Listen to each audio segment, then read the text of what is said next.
خواتین و حضرات، طبی مشورے آپ کے خدمت میں پیش کیے جا رہے ہیں۔ موضوع ہے فاسٹ فوڈ، فاسٹ بیماری۔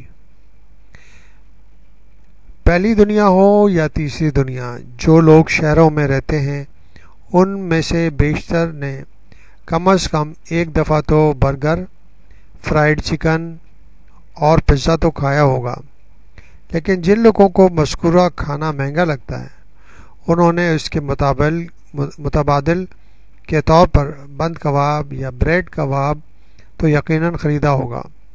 یہ اور اس طرح کے پکوان فاسٹ فوڈ کے زمرے میں آتے ہیں۔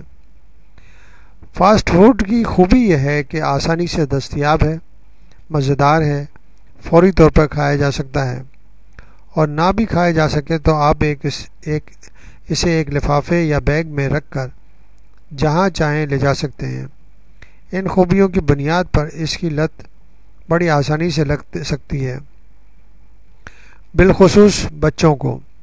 اسی لیے ہر سال دنیا میں اربوں ڈالر کا فاسٹ فوڈ فروخت ہوتا ہے، مگر اس کی خوبیاں بس یہاں آ کر رک جاتی ہیں۔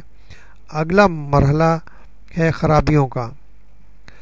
مثلاً ایک عام برگر کو لے لیجئے، دیکھنے میں یہ زیادہ بڑا نہیں ہوتا، پیٹ بھی شاید ایک برگر سے پوری طرح نہ بھر پائے۔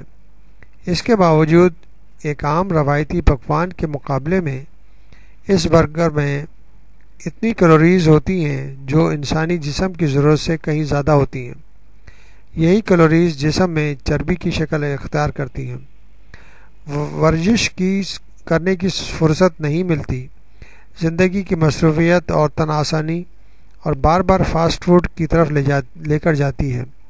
یوں موٹاپا اور توند کا لامحدود سفر شروع ہو جاتا ہے۔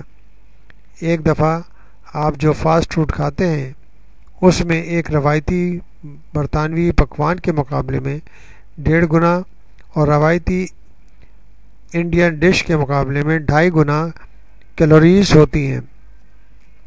یہ کیلوریز آپ کے موٹاپے کا سبب بنتی ہیں، اور اس موٹاپے کے ساتھ بیماریوں کا لامحدود سفر شروع ہو جاتا ہے۔